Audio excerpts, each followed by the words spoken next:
أما بعد فأعوذ بالله السميع العليم من الشيطان الرجيم.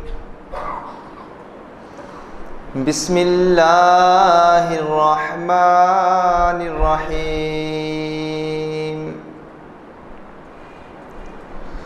وأقم الصلاة طرفي النهار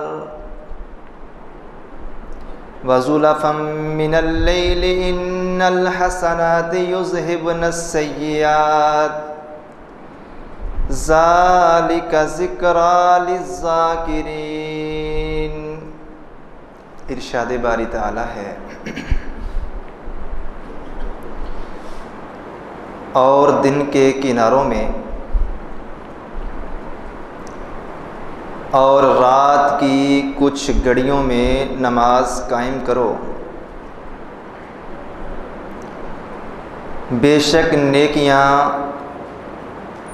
برائیوں کو لے جاتی ہیں. یہ یاد کرنے والوں کے لیے اللہ کی طرف سے ایک یاد دہانی ہے. صدق اللہ العظیم و صدق رسولہ النبی الکریم. اللہ خالق العالم کی مختصر حمد و ثنا، جو اکیلا پوری کائنات کے نظام کو بڑی خوبصورتی سے چلا رہا ہے، وہ مالک ہمیشہ سے ہے اور ہمیشہ رہے گا. وہ نہ تھکتا ہے نہ سوتا ہے. سونا تو بڑی دور کی بات، اس مال کے دو جہاں کو اونگ تک بھی نہیں آتی. وہ اللہ جس نے کان کی ہڈی سے سنوایا، آنکھ کی پتلی سے دکھلایا اور زبان کی بوٹی سے بلوایا. ان گنت لاتعداد بے شمار ہر قسم کے جائز درود و سلام امام الانبیاء جناب محمد الرسول اللہ صلی اللہ علیہ وآلہ وسلم کی ذات اقدس کے لیے. عزیز بھائیوں، دوستوں، بزرگوں، نوجوان ساتھیوں، قابل عزت، قابل احترام پردہ نشین میری اسلامی روحانی ماں بہنوں، میں نے آپ احباب کے سامنے سورہ ہود کی آیت نمبر 114 تلاوت کی ہے.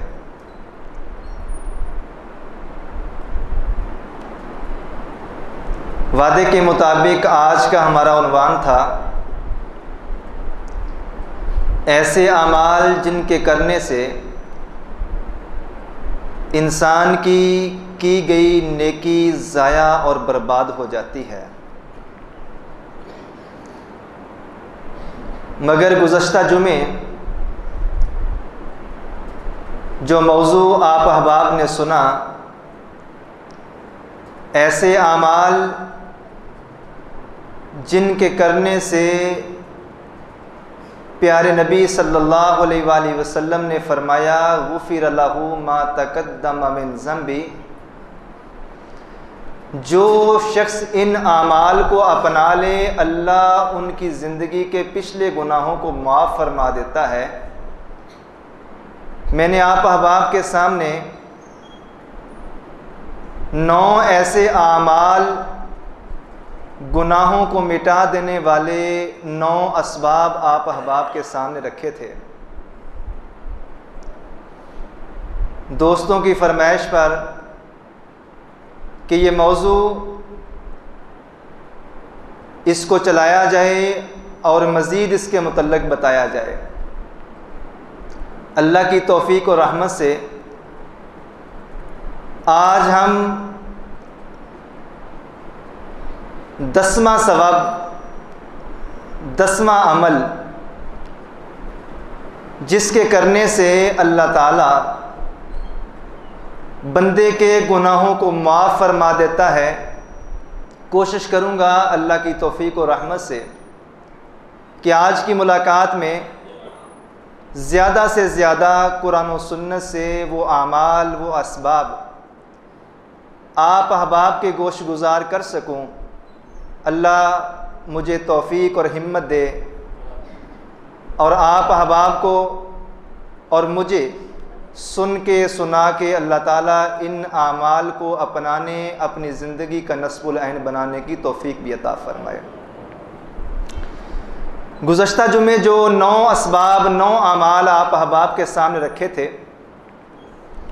ان کو دہرائے بغیر میں آگے بڑھتا ہوں، اور پوری گفتگو اس جمعے کی اور گزشتہ جمعے کی خلاصے کے طور پہ انشاءاللہ اینڈ پہ آپ احباب کے سامنے رکھوں گا۔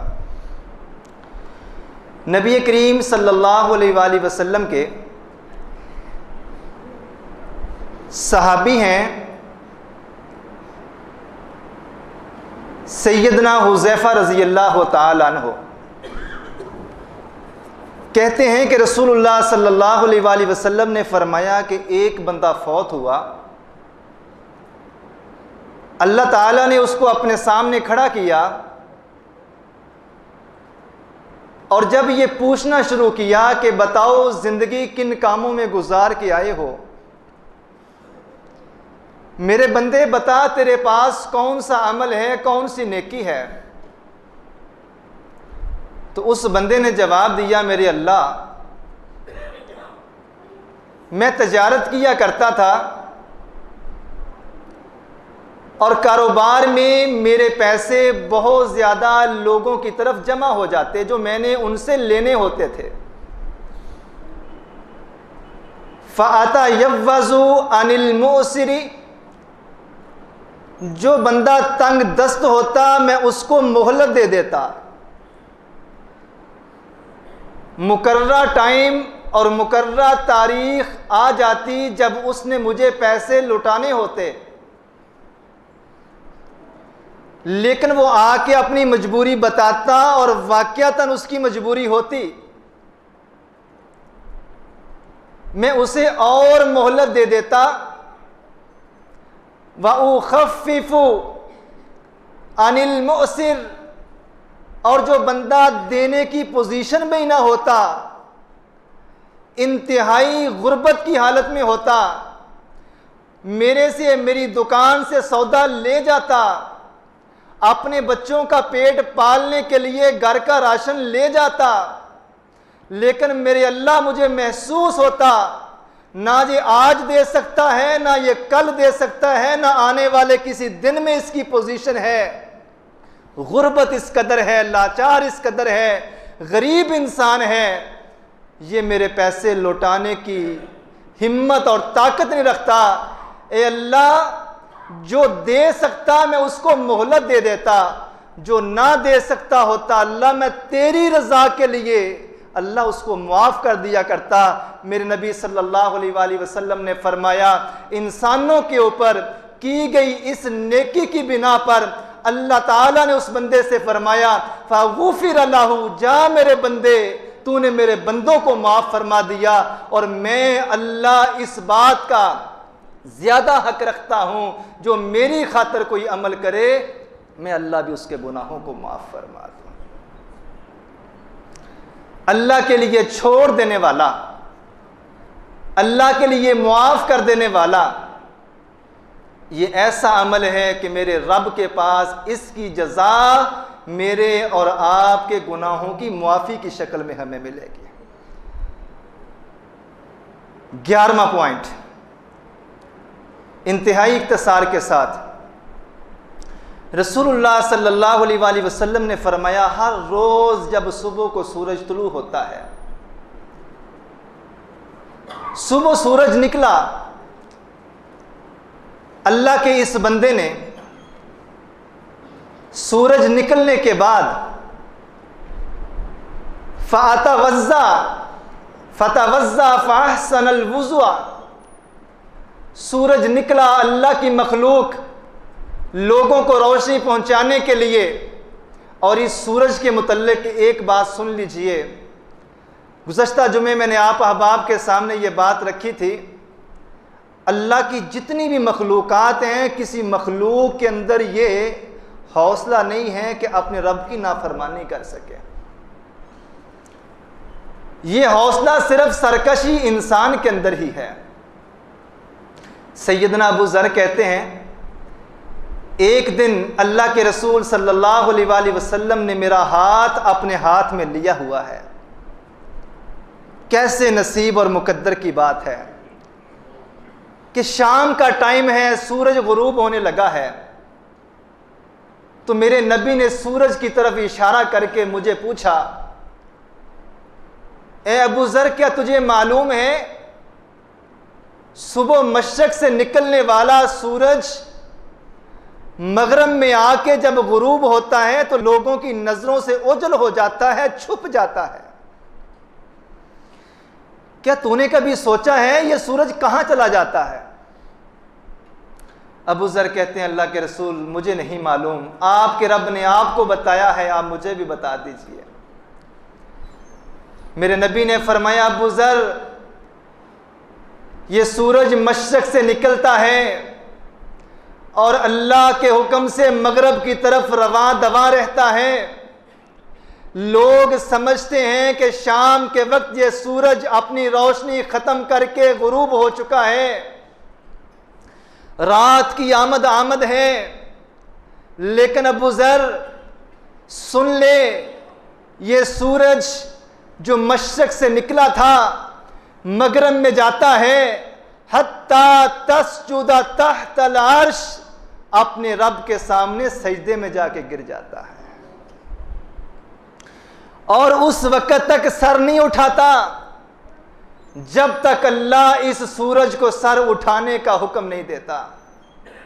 سجدے میں گرے گرے اپنے اللہ سے اجازت مانگتا ہے, اے اللہ اگر آپ کی اجازت ہو تو میں واپس مشرق میں چلا جاؤں, مجھے مشرق میں بھیج دیا جائے تاکہ رات گزار کے لوگ صبح اٹھیں تو میں تیری مخلوق جو میری ڈیوٹی ہے لوگوں کو روشنی فراہم کرنے کی, اے اللہ میں اپنی ڈیوٹی پہ واپس چلا جاؤں.